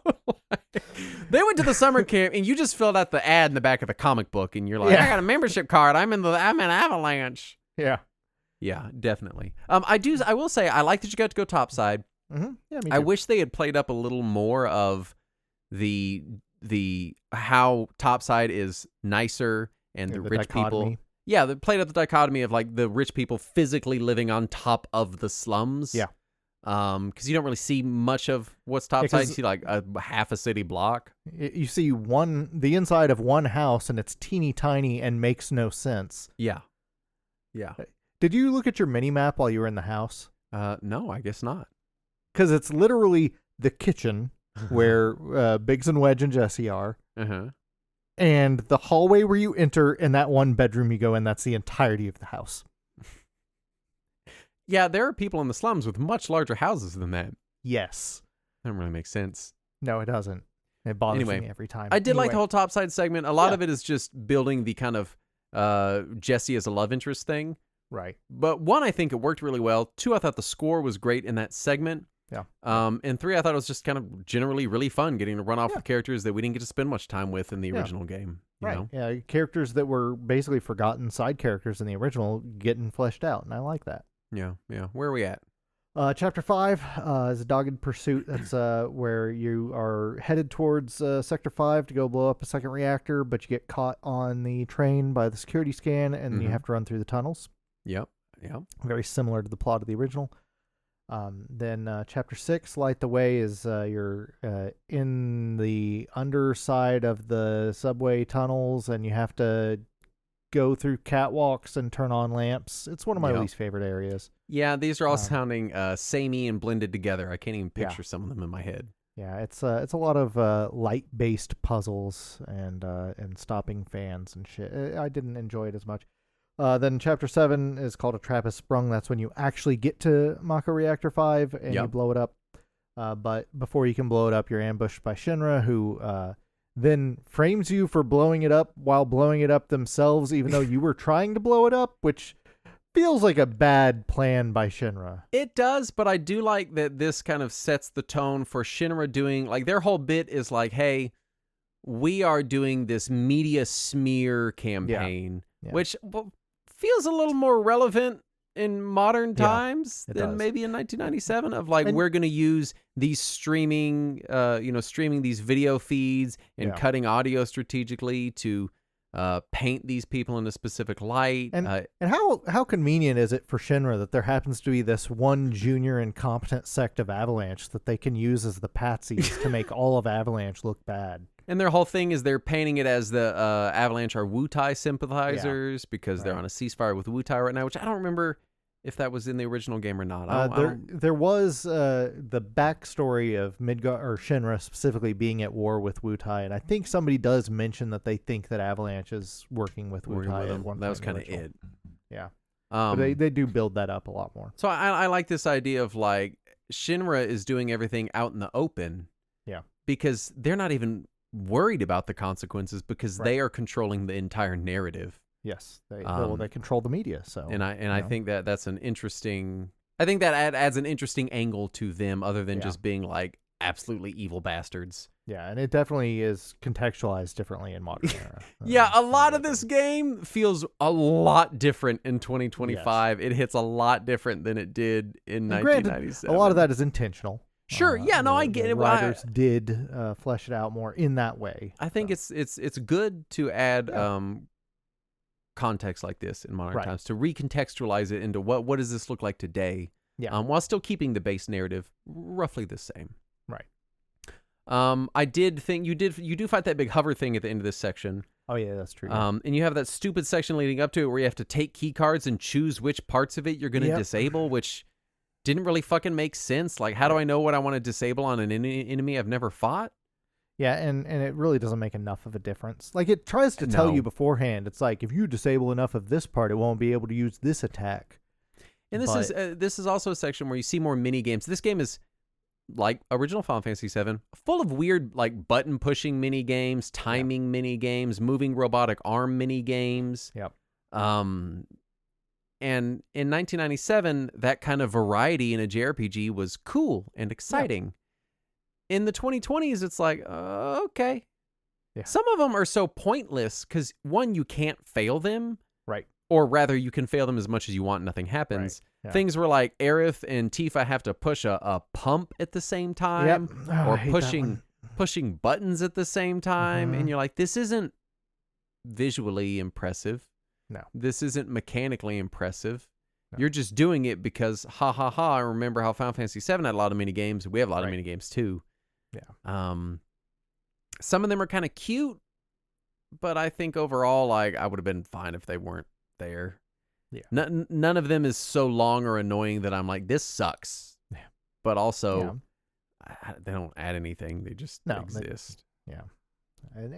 And a lot of them feel kind of pointless just because, like, it introduces this mechanic. It shows you a little tutorial side panel about the mechanic, and then you never see it again. Yeah. And it feels a lot of this game is like, we're going to do this thing or show you this thing, and then it never comes up again. Right. Like Cloud's fucking apartment. Yeah. They have a whole all they had to do was be like, yeah, we have a spare apartment you can sleep in tonight in the middle of dialogue, so it makes sense why he has this nighttime scene, because there's a couple nighttime scenes they're trying to set up. Yeah. You have to have a whole thing where you go there and you look in it and you talk to Tifa about it, and then you look at her apartment and you look at your apartment, and you have to go in. There's like so much interacting with this fucking apartment. Landlady and yeah. And you're like, I'm not. That's why. Like, I don't have to actually pay rent, do I? An hour later, a plate's gonna crush it. Like, why is it? That's many hours later. Well, yeah.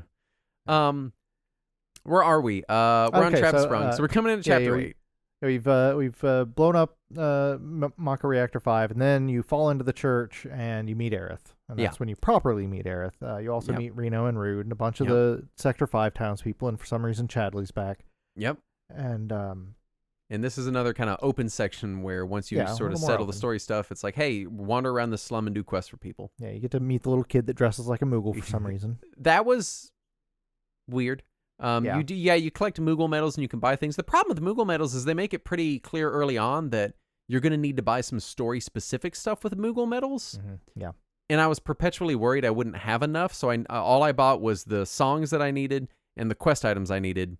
Because I didn't and any weapons, and that was all I ever bought from him, because I was like, I don't want to run out of Moogle medals. That's all he has that's really worthwhile. The rest of it is like elixirs and stuff. It's just extra shit. I will say this is when one of the game's most prominent mechanics really starts to rear its head a lot. Now, it's showed up many times before this.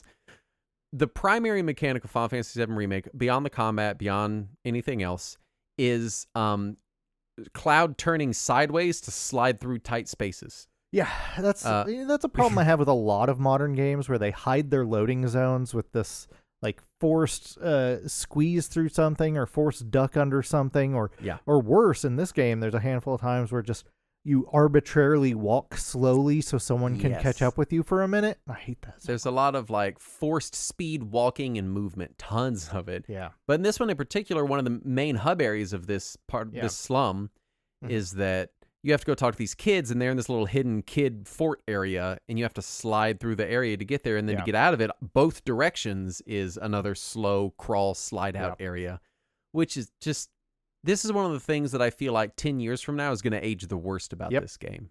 I feel like this whole era of gaming is going to be remembered for its little forced cutscenes to hide loading screens. Yeah, it's very like, it just feels very weird. It's kind of up there with like forced walking segments of like walking slowly behind someone, which this game, thankfully, usually when you're having to walk with someone else, y'all walk at the same speed. As fast as it will allow you to walk, the other people will keep up with you. Yeah. But yeah, there's just a huge amount of slowly sidling sideways between boxes. Right. And it's just under boxes. Or under boxes. Or sometimes jumping across boxes. Just very, and I feel like it's already kind of aged poorly. I feel like 5 years from now, when we have like faster storage or something, it's going to be like, this is weird. Yeah, I'm curious how Rebirth handles it, so I want to see if they redo that mechanic or not, since it was designed first for PS5. For PS5, for PS4. I didn't even think about that. I hope so too. Honestly, I didn't even realize until you mentioned it that they were loading zones, but it makes sense. But yeah, just honestly, I'd rather see a short load screen. Yeah, I mean, at the very least on PS4 they were loading zones. I don't know if they are on PS5 definitively. Yeah, that's true. On PS5 it's probably just kind of hard coded that way. Yeah. We're coming in chapter 9. Right? Yeah, then we get to the good part. Yes. This is fucking Wall Market, and it's fantastic. It's amazing. Yeah. It feels so much like Final Fantasy VII themed Kamurocho. I can't get over it. You're just running around and everyone's like partying and doing drugs and puking in the street and like debauchery. Because here's the thing. Wall Market was always this debaucherous place, That's the whole bit of it. But see, they really play it up this time around, because in the original game, you're like, all right, I kind of get that it's sort of like the party zone, but it feels like seedy as fuck. Yeah. I mean, even like the materia guy. Yeah. Is like, what's up, bro? You need some materia? It just feels, everything feels like you're doing some kind of underhanded drug deal. Yeah, I don't remember which shop it is, but as soon as you enter, he's like, I'm only a pharmacy. I definitely don't sell anything else. It's really good. Yeah. You do have the Corneo. And also Chadley's there for some reason. Chadley's there. Chadley goes and gets into some illicit shit. Apparently. I imagine he's out there buying drugs and hanging out at the Honeybee Inn, and I imagine Chadley gets like coked up and freaks the fuck out. That's what I imagine. He just grinds up materia and snorts it off the back of the hooker. It just felt really cool, really seedy, really, in a really fun kind of way. Oh yeah. Leslie was a favorite character of mine. I really enjoyed Leslie. I enjoyed Leslie's story arc you get in chapter 14 later on. I enjoyed the Honeybee Inn segment in this a lot more than in the original. Yeah, I thought that was pretty good. I liked the idea, instead of it just being like a burlesque house that Cloud sneaks into, instead it's, an actual stage show, and Aerith is there cheering him on. I like that. Yeah, you go through all the dress stuff. You run into Tifa. She's going to Corneo's, so you're trying to get Aerith in, and then you come to the conclusion that Cloud needs to go in. We have to talk about the Cloud wearing the dress segment. Obviously, this was a concern when they were making the game of like, how are they going to address this without seeming insensitive? Yeah, I think they did an all right job. I think they did it phenomenally. Yeah. Basically, Cloud gets ambushed by Andrea, who runs the Honeybee Inn. Yeah. And has to come do a dance segment with him, which was one of the funner mini games. I was a little annoyed that sometimes it was hard to see the button presses you're supposed to make. The secret is to look for the hexagon, not for the little flying thing. Oh, maybe that's where I was fucking up then. I only missed like one or two, and I really wanted to get perfect. I was also annoyed that you couldn't go repeat the dancing segments as much as you wanted. I wanted to go do them more. You just had to reload your save file. Oh, why didn't I want to do that? I was moving forward, not backward. Here's I did perfect at this time on my PC. Here's my complaint: is the PC version of it will show the correct letters based on what you've chosen in your menu, either Xbox or PlayStation letters. However, they are always colored like PlayStation buttons. Oh no! So you will get a Y that is green. Oh no! And an X that is pink. And for some reason, like, I never have issues with glyphs, but for some reason having the PlayStation colors and the Xbox letters was really fucking my head. Andrea comes out, and they have this whole moment where he says something to Cloud about like beauty goes beyond gender or whatever. And I think it was just a really nice way to do this scene up with modern sensibilities. Yeah. Of without it feeling weird or awkward or hostile toward anyone. Right. Yeah. And I thought Cloud looked stunning in the dress. Which dress did you get? I got the one. I forgot there were different dresses. There's three. I got the one that was like the kind of blue purplish corset thing. Okay. Yeah. Yeah, I forgot there was different ones. I got the whitish pink one this time. Oh, I didn't get that. I got the purpley one. But yeah, I thought it was all really well done. And you go into Corneo's mansion, and it's all as funny as ever. It's all really good. It's all really well done. It's both funny and incredibly dark, because he is just a complete sleazebag. Oh yeah, no, it's dark as shit. I mean, you get the idea that he's capturing women, torturing them, and then kind of having his way with them, and then letting his men have their way with them, or feeding them to his dog. I don't know. It's dark. The heroes showing up is what's funny. Is turning this entire situation upside down, and the whole thing. I do appreciate they kept the lines about crushing his nads from the original. Where each one of them is like, I'll cut them off, or I'll smash them, I'll rip them off. Yeah. Oh God, Corneo was so fucking sleazy and gross. Yeah. But yeah, I thought the whole Walmart. I also appreciate how they animated his stupid little dance in HD, where it's almost identical to his dance from the original, but done by this globby fucking jelly like asshole. It's great. I love really just fucking despicable characters, and he hits all the high marks. He definitely does. Because there's other characters like the president of Shinra, where like he's a slimy worm too, but he's not like this sniveling slimy worm. Yeah. He wants to have some kind of pride or poise. Like, no.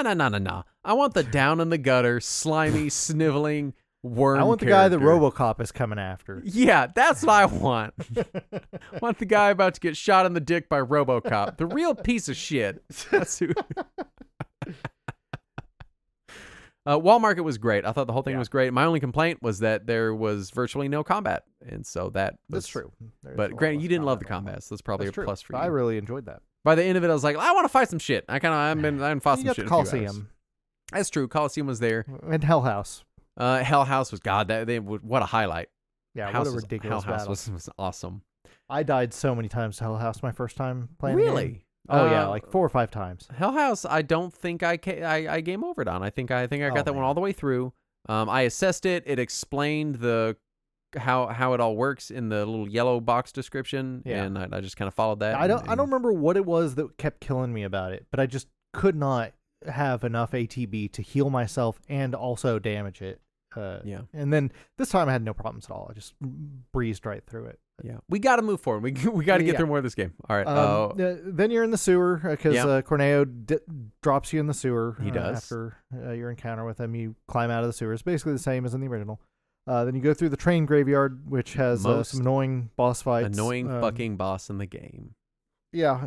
It also has a somewhat endearing moment with some ghost kids. Yeah. Is it endearing or is it just really fucking sad? It's a little both.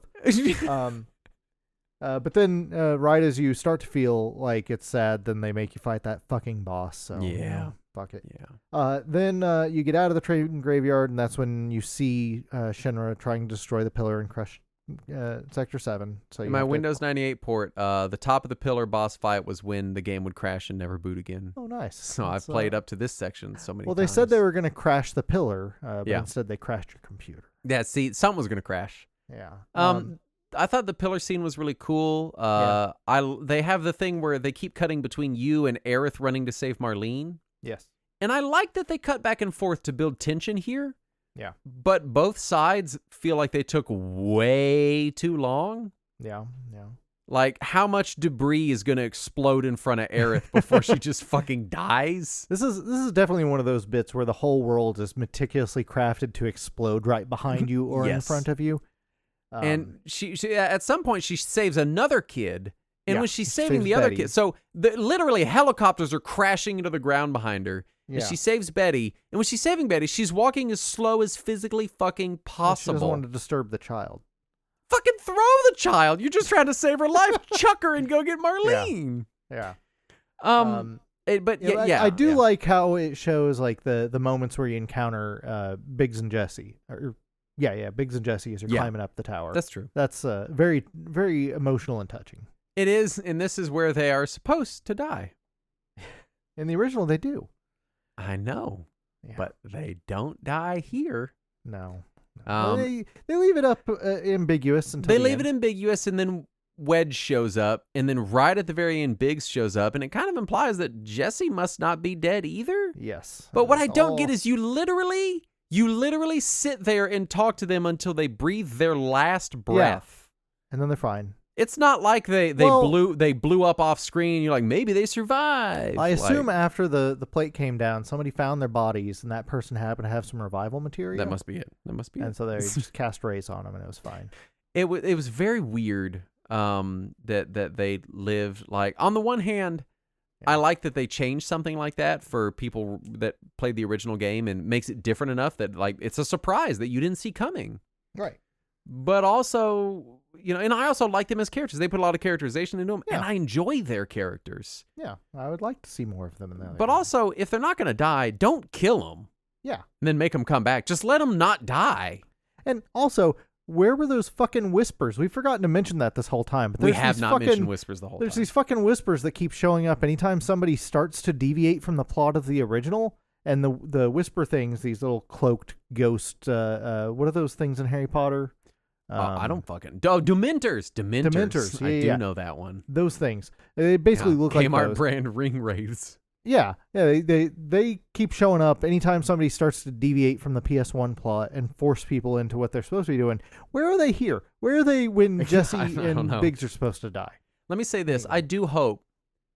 Like, the whispers ended up being annoying by the end of the game. I was like, I'm fucking sick of dealing with the whispers. But the idea that they're pushing them toward the plot of the original game is interesting. And I really hope by the end of these Final Fantasy VII remakes, they go full fucking Evangelion and have the narrative recognize that the original narrative exists. Yeah. Not that it's a Destiny thing or whatever they're hinting at, but like literally there's a whole nother narrative that we are trying to deviate from, both as a studio making this game and within the plot. I think that would be just meta enough that I would enjoy it. The worst way they do it is if it turns out that the head of the Whispers is Tetsuya Nomura, and he's trying to push them towards his original vision the whole time. I would still be okay. That's just meta enough that I'd be like, this is so dumb. This is fucking That's crazy. That's some Dark Tower Chapter 8 bullshit. Anyway. Pillar happens. Pillar happens. The plate crashes down, not craps. Craps also down. craps. And then chapter 13 is the aftermath.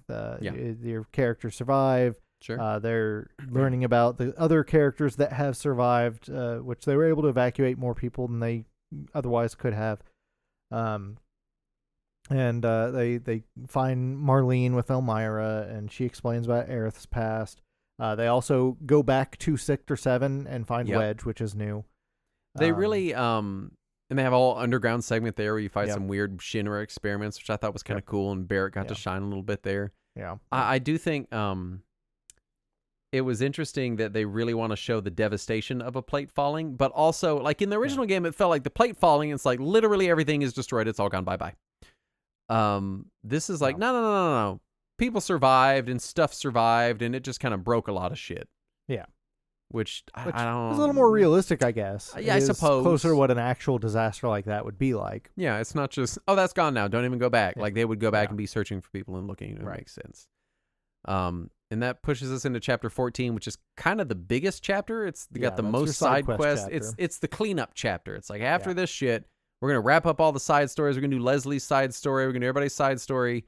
And then you're going to go into the end of the game, which is the last 4 chapters. And this is also the closest to an open world area you get, where you can explore all of Sector 5, all of Wall Market, and some in-between you get fast areas. travel. It really, it kind of made me wish more of the game was that. I know that I talked about last episode how I was okay with it being linear, and I am, but I kind of also wouldn't have been upset if more of the game was open like chapter 14. Honestly. Now, I'm told that Rebirth is mostly open world. So I'm guessing they take a lot of inspiration from this bit. Yeah. I like this whole thing. We then go into chapter 15. Yeah, which that's when you're climbing on top of the remains of Sector 7. Which goes on a little long. Yeah, a little bit. I rushed through it this time, so it only took me like 45 minutes or so to get through it. Eventually you make it into chapter 16, the belly of the beast. You actually infiltrate the Shinra building. Yep. You meet Mayor Domino, who it turns out is secretly an Avalanche sympathizer. That's new. Fucking what? Yeah. And also, he's like a wacky old man. Yeah, he's nuts. Yeah. You run into Hojo. You meet Red 13. They've obviously captured Aerith in this section of the game. You know she's an ancient. You're going to save her. Yep. This is kind of when boss fights the game starts. The last leg of the game is just like, I don't know, 70 or 80 boss fights in a row consecutively. And I don't mean some of them don't necessarily feel like bosses so much as just like important monsters that have the same strength as a boss. Yes, or they're presented as bosses, and you're like, that didn't quite feel bossy. Yeah. All sorts of shit. You're fighting like my least favorite one was probably when you're on the motorcycle. This is before 18. the final stuff. Yeah, this is moving forward. So I guess we can talk chapter 17 first. But this is you escaping Shinra. Yeah. And Cloud passes out. Yeah, and then you also find Genova, and you find Genova. You do the Genova boss fight. Yeah, Sephiroth takes Genova and kills the president of Shinra, and you fight a Genova that wasn't in the original game. Yep. And then And that's where my game crashed, so I wasn't able to finish it again this time, and I barely remember the rest of it, except for I remember the motorcycle bit, and I remember the final fight. There's a motorcycle boss. Cloud wakes up. Barrett's talking about how they're bleeding the planet dry. Aerith is in her old room. I know, I'm shocked. Well, no, that's before the Sephiroth. Is this before? It's all muddled together. So many boss fights. Eventually, you end up on this bridge, and it's this whole thing of like we're trying to undo the destiny that we're, basically the whole idea is, hey, there's a meteor that's going to come destroy the Earth. We've played the original game. We know the narrative, and this is them trying to undo that destiny that they're hurtling toward. Yeah. And you go in and you fight this big. You basically fight God. It's like the manifestation of destiny or some shit, and it's like 15 boss fights in a row, each 3 different stages, and then you fight a Bahamut, like a Whisper Bahamut. Yeah. And then you fight Sephiroth in like 2 or 3 different stages. Yeah. And honestly, by the end, I was like, man, this last leg of the game could be truncated by a good 3-4 hours, I think. I remember being exhausted by the time I got to the Sephiroth fight. It was. It was exhausting. It was a little, just a little, it was like, they could have cut out. Underwhelmed by Sephiroth himself. Like that fight felt much easier than the ones before it. The Whisper Bahamut and the Jenova fight felt way more complex and complicated. And I think honestly, the Sephiroth fight was just like, well, we gotta have a Sephiroth fight, right? And it's like, I guess you do, but we can't have it as hard as the one in the future games. Yeah. I think we've touched on a lot of these story differences. Yeah. So I don't want to go through the whole list, but if I just put it in there so that I would remember things. Yeah. I overall, I enjoyed the story. Mm-hmm. It was a little more linear than I would personally want, but not offensively so. I feel like the last third, they could have cut out all of the non-big bosses, and I would have been a lot happier. Like, if we cut out the motorcycle boss and the fish boss, and at least 1 or 2 others I'm forgetting, and just kept, like, Jenova, Sephiroth, and that weird manifestation of destiny thing, I think that would have been enough. Right. It was just kind of so much combat right there at the end. And there's also a lot of enemies that were basically like throwaway enemies in the original game that were elevated to boss in this game. Yeah. And I don't know why. It's weird. A lot of it was like me feeling like I kind of have to learn the combat at the end of the game. Yeah, right. Which was sort of weird, where I was like, shit, like I'm suddenly having to Google like Final Fantasy VII Remake combat tips because like I'm not making it. Whisper Bahamut annihilated me so thoroughly and quickly with his Mega Flare. Like I got to him and he just Mega Flared and all of my people instantly died. Sounds right.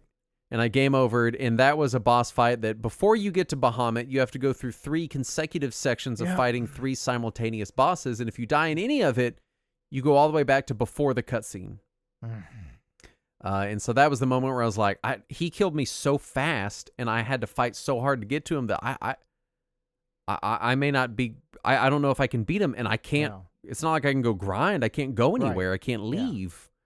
I'm just kind of locked into it, and I did eventually get him. And in the final fight with him, he Mega Flared me twice, and I was like, holy fucking shit, man. Yeah. I was like mana warding, and I had mana ward and prayer and cure with the little synergy thing, so it does, or the effect thing, so it does everybody, and just spammed it all nonstop. I don't know how I beat him. Now, granted, the cure is weaker when it's spread between everybody, though. I know, but I just needed it spread out. I just had to hit everybody. This is unrelated, but I happened to see something the other day that mentioned that in the Square Enix gaming universe, the only 2 characters that canonically can use Giga Flare are Bahamut Zero and Donald Duck. Well, they're friends, you see. So overall, like the last bit, it was kind of exhausting. It was like, all right, we could have ended this 5 hours ago. I think we could have cut some of this shit out. I really thought like the Jenova stuff was going to be the end. And then it's like, no, you fight a waking manifestation of destiny, and then Sephiroth, and I'm like, okay, all right, game. The Sephiroth fight, the first time I got to it, felt kind of tacked on, like it was just kind of the fan service fight, like we have to have a Sephiroth fight. It's not a bad fight, and it doesn't detract from it at all. I think it's fun enough. It's cool. I mean, Cloud fighting Sephiroth, big fucking sword fight, like it's cool. Yeah. Sure, I'm not upset that it's there. It just. No. It was kind of piled on, and I was kind of like, I'm kind of like, let's get to that ending cutscene where all the voices are going to cut out, and I'm going to be annoyed. You know what didn't cut out was that fucking song at the end. Yeah. Oh yeah. I Yeah, for me, I put it in the notes here because the analogy occurred to me this week as I was playing it. That it feels like how they used to remake TV shows into movies, and where you would have like this medium low budget TV show like the Beverly Hillbillies or the Addams Family or whatever, and then they would remake it into a movie, and it would be very grandiose and over the top and fancier, but it would lose a lot of its charm and brevity that it used to have. Yeah, like the Simpsons movie, where you're like, it's just a 2-hour episode of The Simpsons with way higher production values. Like, did we need this? Yeah. It kind of feels like where they recast everybody, and it's got a whole new cast of much nicer, fancier, big budget named actors, but now it's not quite as charming or unique as the original. Yeah, and I guess we're kind of getting into final thoughts here. I do think overall it was a very fun game with more fleshed out characters and story. I found the story more interesting, at least the Midgar section, than the first time I experienced it, which was like, let me just get through this Midgar part. Right. The combat was really difficult at points, but I do think overall it showed promise. And like I said previously, I do hope it means that, hey, this is the foundation from which we have grown the system into Rebirth. Yeah. And eventually into Afterbirth, which is what I assume the third game will be called.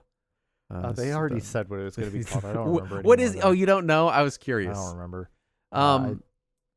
The last leg of the game, I feel, was just like a little longer than it needed to be. Overall, I enjoyed it. I'm hopeful that some of the same kind of, I don't want to call them like deal breakers or anything, but like stumbles. There were some stumbles along the way. I think some of those stumbles are hopefully addressed in Rebirth. I'd be really disappointed if they weren't. But I think this is a really good foundation. I think it takes what is, for me at least, the most boring part of the game and makes it exciting. And I will say this. When they first announced this, I was very dubious of them making a whole game out of just the Midgar section. Yeah, me too. They did not announce the name of the third one yet. Oh, okay. And so I do think they did. So it could be Afterbirth. I do think it's not too late. I do think they did successfully do that. I do feel like because of the amount of boss fights, the Sephiroth, everything, this does feel like a complete game on its own. True. Yes. It even at the end where they're like, oh, we're gonna go forward and we're gonna be against Destiny and blah blah blah blah blah. It feels like an ending that's still kind like of a cliffhanger. But it's not like you didn't resolve anything, Right. So I think they did a good job there of taking a chunk of a game and making it its own full complete game. I think there were some stumbles along the way, but nothing that made it. There's some padding here and there. Nothing that made it a bad game. I just think some stuff where it was like, you're kind of finding it. And you have much better, more robust material to work with in later parts of the game. So hopefully that bears fruit, Yeah. I would still like them to have been a little more accommodating towards the players who enjoyed the original. Yeah, I wish. Because the combat system is straight up not playable for some people, and that's not cool. Because that way, people who enjoyed the original aren't allowed to enjoy the new one, and that's feels unfortunate to me. But overall, I still think it's a really solid game. Like I you've think played that it 2.5 times, right? I think it did a good job of what it was trying to do, and like you, Midgar was my least favorite part of the original game. And I appreciate how they did flesh out Midgar, and they did flesh out the background characters and the side characters and everything, and made me care more about them than I did in the original. And so, good on them for that. I'm also excited that as much as I think it was, like, if you're not going to kill Jesse, Biggs, and Wedge, don't kill them. Mm-hmm. Yeah. It was stupid that we had death scenes for them when they obviously, like, just don't kill them. Right. But I am excited that they're still around because I like them. Yeah. I'd like to see how they turn out in the other games. I would love if they could become party members. See, what I would rather is that they get their own spin-off game. Oh, I'd be down for that too. Yeah. I'd be very down for that. Yeah, absolutely. Like, that'd be cool. Yeah. Wedge Cat Simulator. Yeah. You know what else would be cool? Going to our Patreon at patreon.com/RetroWarriors. Where you can get a cat simulator? There's no cat simulators there. It's a podcast simulator where we simulate doing podcasts. For 4 hours in a row. For 4 hours in a row. It's after 1 a.m. right now. These were so long. These episodes are so long. We should have known it was going to happen. Yeah. Yeah. Much like Final Fantasy VII Remake. We can't stop. We just keep going. Anyway, we want to thank our fine patrons for giving us money, starting with Jamo. And no, I have no tomatoes. I have no tomatoes today. Kai Ove Lingvad. Oh, I butchered that one. Rantic. King Vidiot. John B. Lee Madden. Mike Rotondo. Luke Saracen Clark. And Michael Winters. Are all patrons that gave us money. So thank Yay. you for the money that you gave us. We spent it on penny whistles and moon pies. You got moon pies? Yeah. I had my first moon pie in years a little while back because we were at a checkout store and my daughter saw one and I was like, oh, it's a moon pie. And so we bought one. Fucking grotesque. Yeah, they're pretty gross. So gross. It's like eating cardboard. It's You're the scene with the moon pie and the Green Mile? No, I never saw the Green Mile. Oh, you should watch. First of all, you should watch that. It's fantastic. I've seen bits of it, and I just never sat down and watched the whole thing. But there's a scene where one of the bad guy character, the one that you're supposed to hate the most, is one of the prisoners in the jail, and he's been begging for a moon pie, and he finally gets one, and then like 2-3 hours after he gets his moon pie, one of the guards is walking by, and he's just standing next to his bars, like motionless, not doing anything, with his cheeks all ballooned out. And they're like, "What are you doing? What the fuck are you doing over here?" And they go right up to his face, and he just smashes his cheeks, and he had a mouthful of moon pie, and he just spits it all over him. And that's what I think anytime I think of moon pies now, and it makes them even more gross than they already are. They're not good, man. No. They're not good. Anyway, that's the show. We did it. We did all of Final Fantasy VII Remake. Yay. Part 1, Part 2. Yeah. Oh, God. We did did these, so we got to do the other 2 games eventually. Yeah. Well, we'll wait 5-ish years. Yeah, we're 5 years late on this one. We'll be 5 years late on this one. So in 2029, we'll do Rebirth. We didn't even address the fact that a retro game show is, it's half a decade old. That's retro now. Yeah, it's half a decade old. It's retro now, so that counts. This came out in the COVID time, so it's 5 years ago. Yeah, they're great before times. Anyway, thanks so much for listening. We'll be back next week. And as always, let us cling together.